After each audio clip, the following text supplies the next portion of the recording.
Да.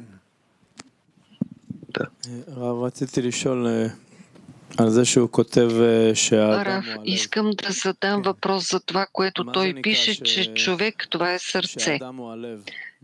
Какво означава, че човек е сърце? Що за сърце е това?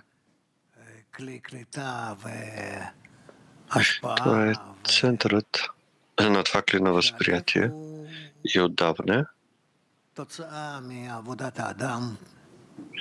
Но сърцето се явява резултат от работата на човек.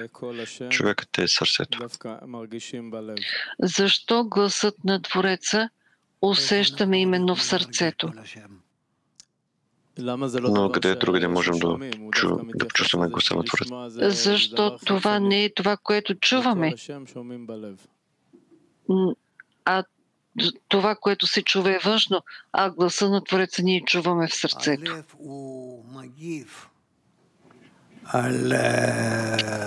Сърцето реагира на обръщането на човека към Твореца, затова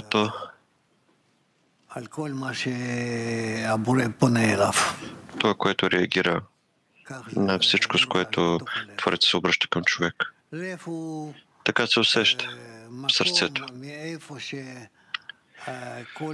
Сърцето е мястото, откъдето всички кирим на човек се пробуждат. И затова така се нарича. Така. Цялата взаимна връзка на човек с Творец. Ние винаги казваме, че това идва от обединението помежду ни. Тук излиза, че цялата взаимна връзка е чрез сърцата.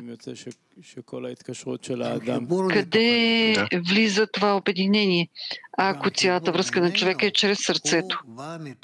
И обединението е чрез сърцето.